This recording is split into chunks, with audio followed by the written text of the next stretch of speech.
बबली जी बरसाना से, महाराज जी के चरणों में दंडवत प्रणाम। गुरुजी, मैं और मेरे माता पिता 3 साल से परेशान हैं। मेरे को एक पीपल के पेड़ से भूतनी लग गई है। वो रात को रोज 11 से 2 तक हमारे पास आती है और बहुत भयानक रूप दिखाती है। और ढाई कुछ कहती है क्या?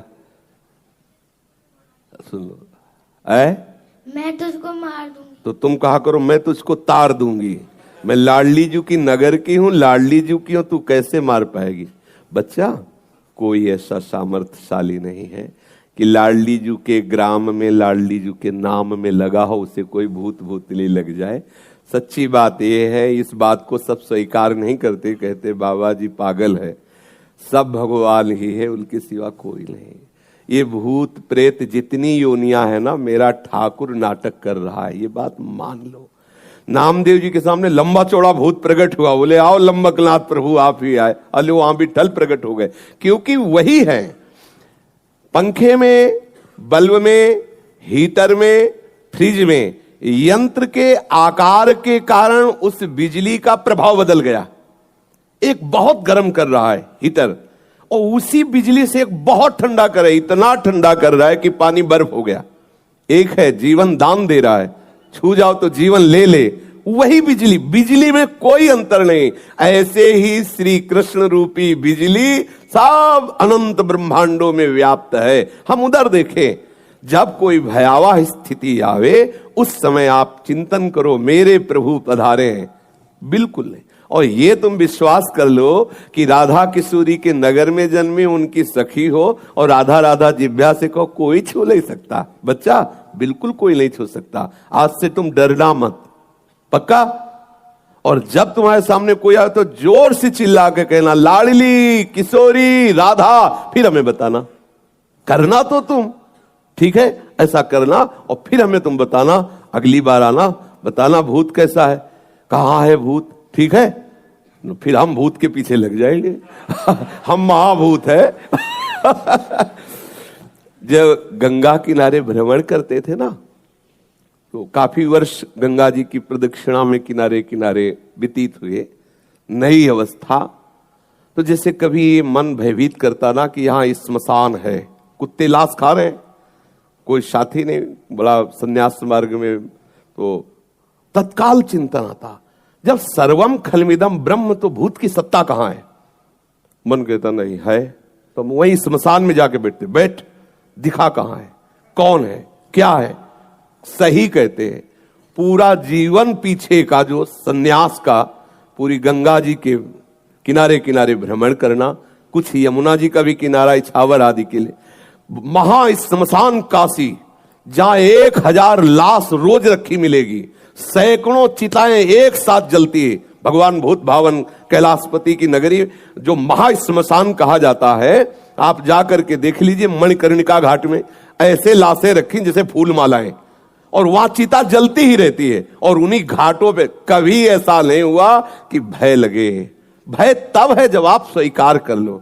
अभी आपको भयभीत कर दे कि वो जरा सी हवा लगी पर भूत, भय। आप देख लो, बिना मतलब के भूत आ जाएगा आपके दिल, आवाज भी आने लगेगी।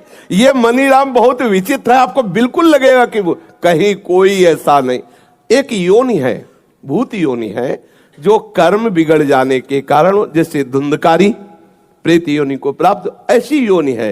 वो अपना कल्याण करने के लिए भगवत भक्तों के सामने आते हैं, भयभीत करने के लिए नहीं। जैसे भाई जी से हनुमान प्रसाद पोद्दार जी समुद्र के किनारे बैठे हुए नाम जप कर रहे थे, तो देखा कि एक पारसी पोशाक धारण किए हुए कोई सम्माननीय व्यक्ति खड़ा है। तो भाई जी माला पूरा के बोले साहब बैठ जाइए। तब वो ऐसे सांस ली और बोले आप बोले तो मेरे को हिम्मत पड़ी, डरना नहीं। तो भाई जी ने कहा हम क्यों डरेंगे? बोले मैं पुरुष नहीं हूं, मैं भूत हूं। तो एक बार तो भूत सुन करके लगता है कि भूत, तो भाई जी ने कहा कोई बात नहीं, भूत है तो आप यहाँ क्यों आए हैं? तो उनका, मुझे पता है कि यदि आप चाह लोगे तो मेरा उद्धार हो जाएगा। तो उनका आप बताइए फिर आपका उद्धार कैसे होगा? मैंने जो भी भजन साधन, जो भी शास्त्रों का स्वाध्याय किया, आप बताइए मैं उससे मार्ग ढूंढूं। तो उनका गीता पढ़ने से मेरा उद्धार नहीं होगा क्योंकि गीता मुझे कंठस्थ है, भागवत पढ़ने से मेरा उद्धार नहीं होगा क्योंकि भागवत मुझे कंठस्थ है, मैं कोई साधारण प्रेत नहीं हूं, मैं प्रेत लोक में भी बड़े सम्मान से रहता हूं, थोड़ी बात बिगड़ गई है इसलिए मैं प्रेत योनि को बन गया हूं। आगे बड़ा चरित्र है, भाई जी ने उनका उद्धार किया। बहुत सी प्रेत योनि की घटनाएं, कौन कौन प्रेत योनि में गया, कैसा कैसा, बड़ा उसमें विवरण है। तो ये एक प्रेत योनि है जिनके कर्म बिगड़ जाते हैं। जैसे नंदगांव में गुफा में एक संत भगवान भजन करते थे, तो पीछे से आवाज आई, बाबा थोड़ी जूठन दे दे। तो मुड़ के देखा, कोई दिखाई नहीं दिया, एक कुत्ता दिखाई दिया। फिर आवाज आई, बाबा सुना ना है, थोड़ा जूठन दे दो। फिर मुड़े, बोले कौन हो? तो बोले ये जो कुत्ता दिखाई दे रहा, मैं कुत्ता नहीं हूं, मैं प्रेत हूं। और तुम प्रेत हो, कैसे आए? बोले मैं नंदगांव में नंदालय में ठाकुर सेवा करता था, ठाकुर जी के लिए अमनिया भोग आया, बिना भोग लगाए उसका प्रयोग कर लिया, उस अपराध के कारण मैं प्रेत बना हूं। मैं तुम्हारे पीछे कुत्ता का रूप धारण करके इसीलिए आ रहा हूं कि यदि तुम थोड़ी रोटी खा के जूठन दे दो तो मेरा अपराध खत्म हो जाए और मैं मुक्त हो जाऊं। बाबा ने कहा तुरंत लो, तो संत जन कृपालु। तो ऐसा होता है, कोई न कोई कर्म बिगड़ जाने से ऐसी स्थिति आती। पर यह विश्वास रखना, हम अपने जीवन के अनुभव की बात कहते, ऐसे टच नहीं कर सकता कोई। त्रिभुवन में चाहे जितना बड़ा ब्रह्म राक्षस वेताल कोई भी हो, कोई स्पर्श नहीं कर सकता। यदि आप नाम जापक हैं, चाहे वो राधा नाम, कृष्ण नाम, कोई नाम जप कर रहे हो, नाम जापक को स्पर्श नहीं कर सकता। ऐसे कई घटनाओं में हमको दिखाई दिए हैं, ऐसा देखा है। वो निर्भय होकर, कोई भय नहीं लगा, ऐसा देखा। जैसे एक बार 3 बजे हम शौच के लिए कमंडल उठाया, तो जंगल में जाना होता था, कोई शौचालय की ऐसा, वो तो अभी कुछ वर्षों से शौचालय का ऐसी व्यवस्थाएं बनी नहीं, तो ग्रामीण आदि देशों में कहीं शौचालय पूरे नगर में नहीं होती थी, वो तो अभी व्यवस्थाएं हुई। तो कमंडल लेकर शौच के लिए निकले, तो देखा कि गांव के बाहर एक नववधू लोटा लिए शौच के लिए जा रही। तो हम खड़े हो गए कि ये जिस दिशा को जाए उससे विपरीत दिशा में हम, वो खड़ी हो गई। फिर विचार किया कि हमें लगता है ये यहीं शौच में बैठना चाहती, तो हमने रफ्तार बढ़ाई। जब रफ्तार बढ़ाई तो देखा कुछ दूर आगे जा रही, तो लगा कि ये तो पीछे खड़ी थी, आगे। हमारा ये था कि हम कभी डरने वाली स्थिति में अपने को नहीं खड़ा करते। हमारे मन में आया नहीं ये मेरा भ्रम है, वो हमसे आगे निकल गई होगी। जब वो आगे गई तो हम पीछे मुड़े, तो देखा हमारे दूसरे रास्ते में खड़ी। अब हमें पक्का विश्वास हो गया कि ये कोई स्त्री नहीं है, कोई पतित आत्मा है जो इस रूप में है। जोर से भगवान नाम उच्चारण, खत्म खेल। ना कोई भय और ना वो हमें दोबारा दिखाई दी। एक बार ऐसा हुआ कि सैमसी में जहां गुरु आश्रम है, तो एक खंडेर था, और हमें खंडेर बहुत प्रिय है शुरू से। ऐसा मतलब बिगड़ेल स्थान, पुराना वृक्ष या ऐसे कोई कुटिया, ऐसे पहले संन्यास मार्ग में ऐसे रहना अच्छा लगता था कि जहां जिसका किसी काल। तो रात्रि में उस खंडहर में जाकर के लेटे, वहां के लोगों ने रोका, आश्रम वाले लोगों ने, वहां मत जाइए।